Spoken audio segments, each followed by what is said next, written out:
Good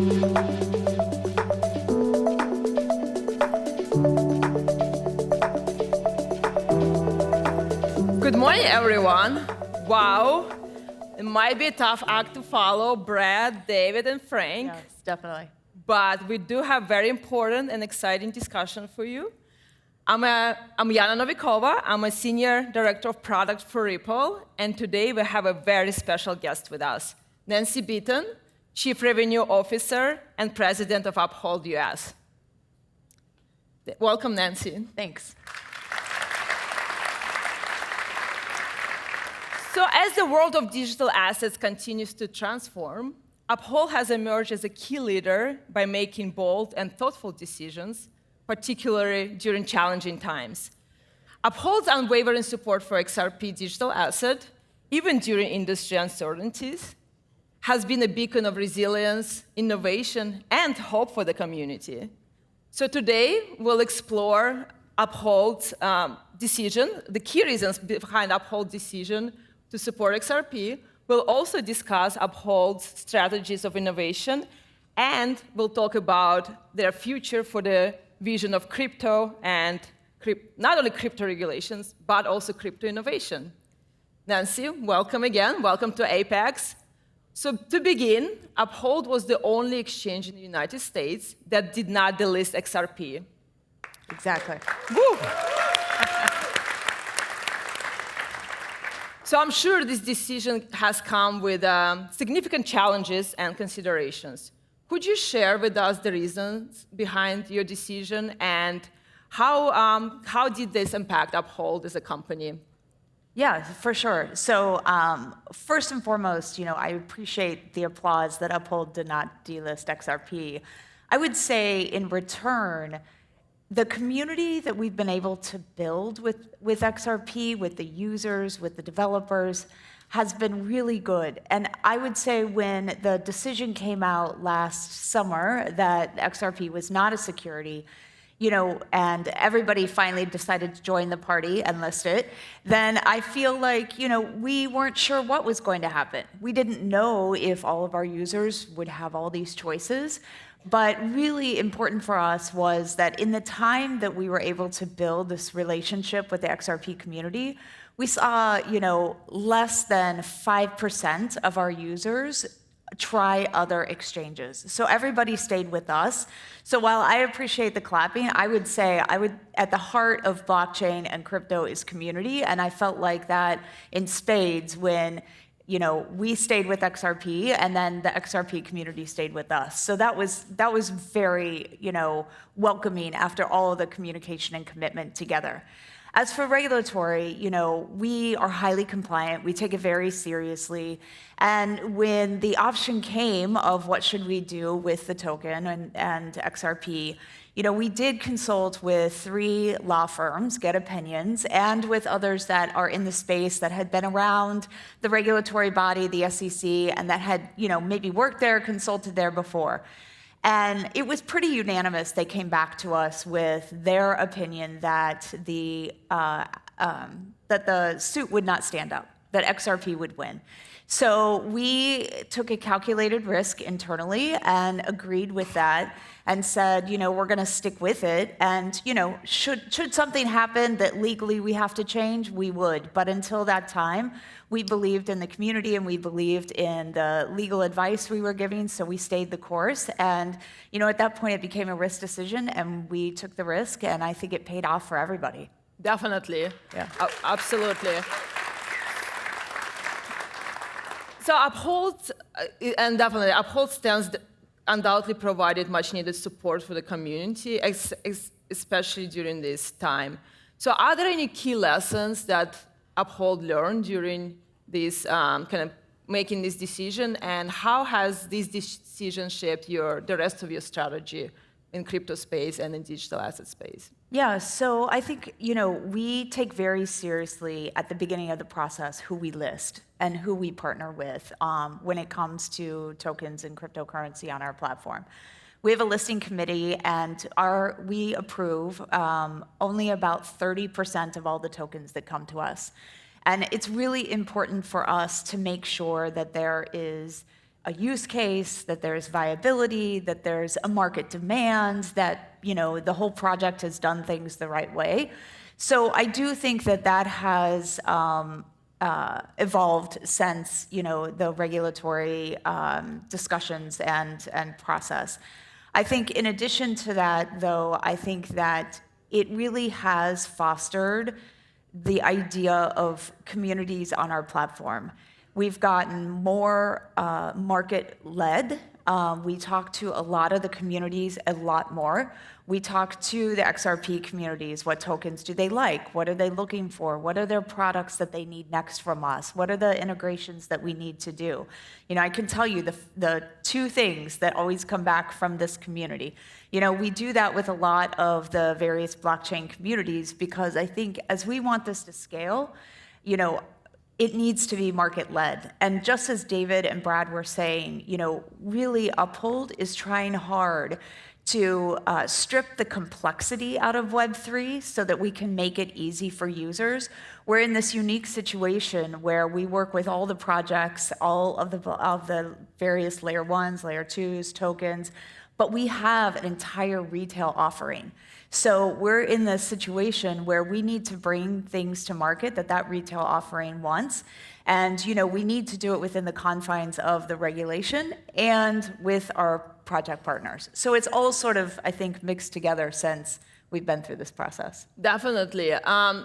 Shifting gears or kind of looking forward instead of looking the past, you mentioned stripping complexities from Web3. And I think one of the key challenges that still exists within digital asset space is getting retail adoption. Yeah. Looking into the world, crypto has been around for over 12 years, over 15 years now, but retail adoption has not been comparable to what it could have been for other technologies. So I know Uphold recently launched its self-assisted but self-custody wallet, assisted self-custody wallet called Vault. Vault already supports Bitcoin and XRP and will support other tokens in the future. So maybe can you elaborate on key features of the Vault wallet and then kind of how it enables retail users how it alleviates their concerns of losing their private key and kind of using digital assets safely but also securely? Yeah, I think it goes back to being market-led because when we talk to our users, they tell us a number of things. We survey them, we research with them, the current generation, the next generation. And so, for us, when it comes to something like Vault, our users were telling us that they were keeping lots of cryptocurrency on our platform because for the mass adoption, self-custodial wallets can be tricky, right? They can be complex.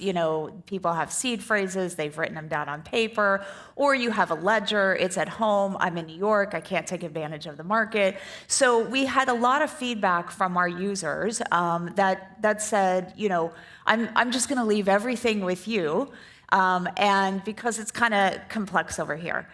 I think we all know that your digital assets need to be protected. They are best protected when they are in your full custody.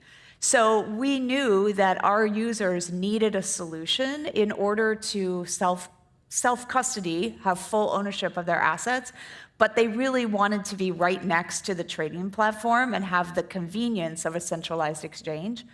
So now we have three options for custody. We have a centralized exchange on Uphold, we have a full self-custodial wallet in Uphold, and then now we have Vault. So really it gives you three advantages. One is that you have full control. If Uphold were ever to cease to exist or to be down, you have full control and can swipe your assets into any wallet. Two, it's right next to the trading platform. Again, you don't have to miss the market. You can just trade on the platform and then move your assets right back into the vault under your full control. And then three, it has key replacement. So one of the big things that we learned from the market is that with self-custodial wallets, they hear all the stories of lost keys, lost assets, lost money. So what we do is the user has two keys. We have one only to sign transactions. And now if you lose one of your keys, you can ask us to replace it. We can sign that transaction and replace your key. So it greatly minimizes the potential loss of funds. And so again, going back to the mass market, First, starting with our own community, we launched this with XRP first. We've had really great feedback on it. We're gonna add, we've added Bitcoin, but we're adding Corium and Solo to the support of the wallet coming up this summer, and then more chains after that, and more tokens from the XRPL ledger. So it's things like that where, you know, we're in a unique position to help deliver to the mass market and drive retail adoption. Very interesting, very cool. What about other innovations? Are there other products similar to Volt that you're working on that you could talk to us about? I think, you know, there's a couple. The first thing I would say is the number one piece of feedback that I get from the XRP community is, how do I get return on my assets, right? How do I get passive return on all of these assets that I'm holding? Because it's a big holding community. So, you know, we are talking with the team about the AMM and, you know, integrating the native DEX in our self-custodial wallet. There's also the, you know, outside of that, stepping back, the larger market wants passive return. I think you see this everywhere, right? Not just in crypto, but I mean, everybody has a side hustle. You know, my son is 11, he has a YouTube channel. So, I have one. Yeah, so I feel like everybody's looking for passive income.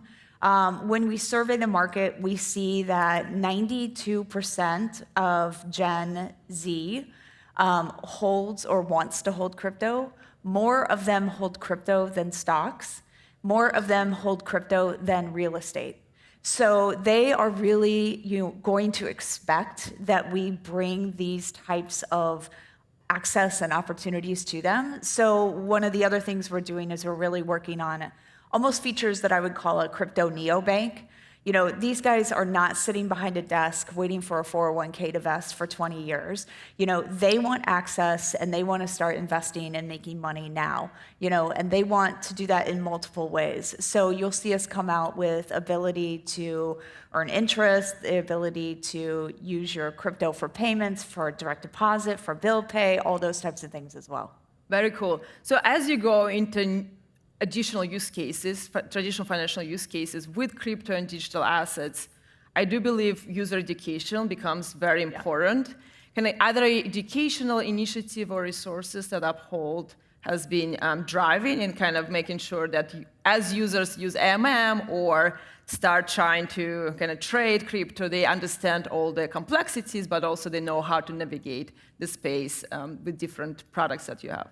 I completely agree. You know, when I was at XRP Las Vegas a month ago, you know, people came up and they said, hey, you know, I want to use limit orders. How do I do that? Yeah. You know, and you would think that a crypto savvy sort of audience would understand these things. But back to your point, it takes user education. And some of the things that we're doing for that, you know, even as David Schwartz was saying, we're relooking at our KYC process. How do we simplify it? We're looking at, you know, our products. How do we make them easier to use? We're looking at educating our users with a new academy so people can learn. They can learn and earn. They can, you know, learn about projects. They can learn about these products. And so it really is going to take stripping out some of the technical complexity for these users in order to drive that mass adoption. Yeah, definitely. So shifting gears again a little bit, regulatory landscapes, constantly evolving, constantly shifting.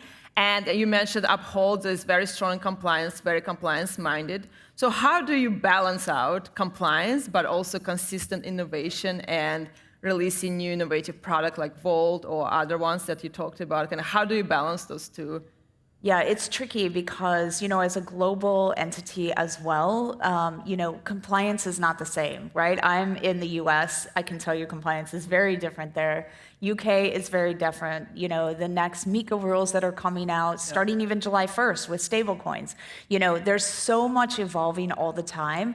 I think a lot of people want to say that, you know, it immediately hinders innovation. Does it?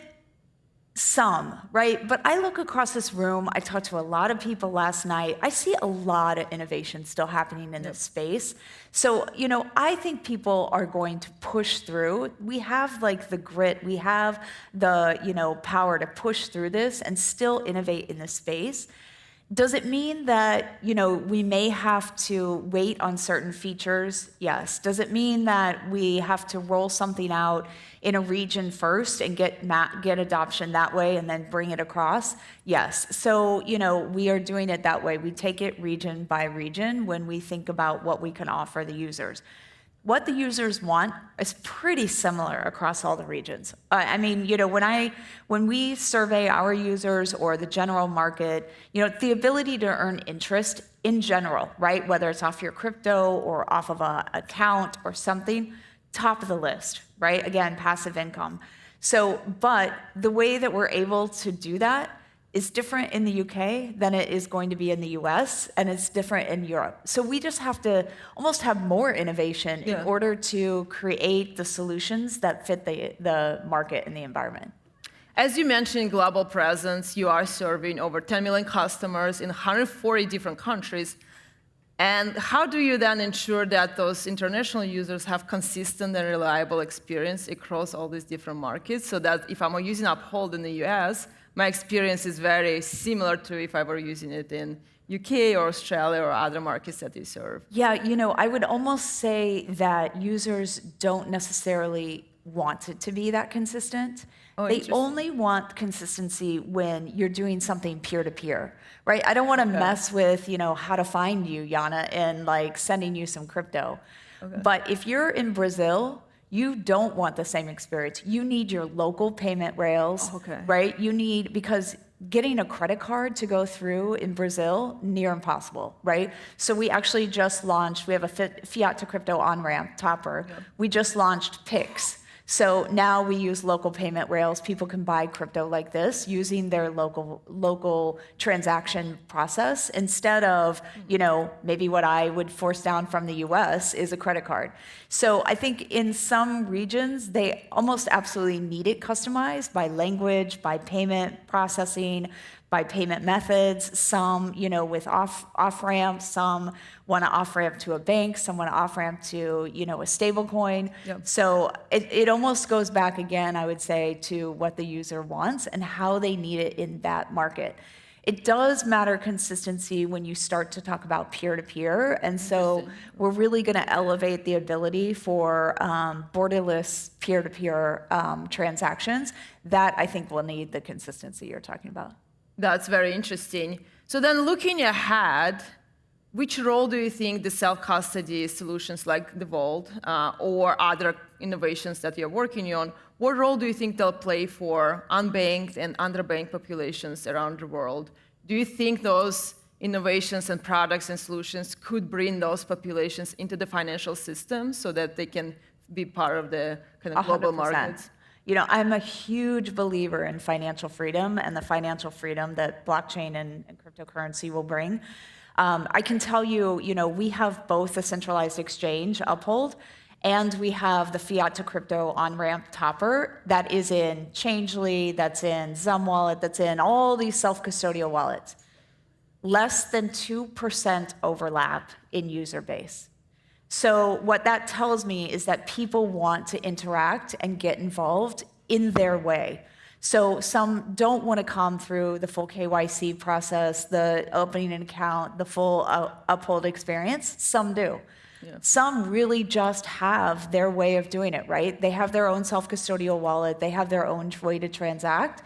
And by doing that and really offering up products for these people, I think you can allow everybody to get the access how they want it. And I do think it will allow more mass adoption for the unbanked and for people that want to participate, but, again, have to make it easy for them to do so. Definitely. Speaking of the future next wave of innovation, what do you think will be the key use cases or the key technologies that will emerge in crypto and digital asset space in the near term, in the future? I definitely think this sort of crypto neobank or financial transactions for this next generation is going to be one of the biggest things that comes aboard. The ability to earn off your crypto, the ability to pay, deposit, all those things they're going to want. And, they're not going to traditional banks. They're not walking down to their local bank. They're going to places, at least in the US, like Ally and Chime. These places are not even banks. They're technology companies that have licensed bank functionality. And so I think they're going to be looking for something different, and I think that crypto can play a big part in that. Very cool. Thank you, Nancy. It's a very exciting future, and thank you for sharing these insights with us. It's definitely that Upholds resilience and kind of innovative thinking and strategies are paving the way for a bright future in crypto and in digital asset space. And thank you all for joining us today. We are looking forward to how Uphold continues to pave the way and innovate in the crypto space. And for everyone else, enjoy the rest of the conference. Yeah, thank you very much.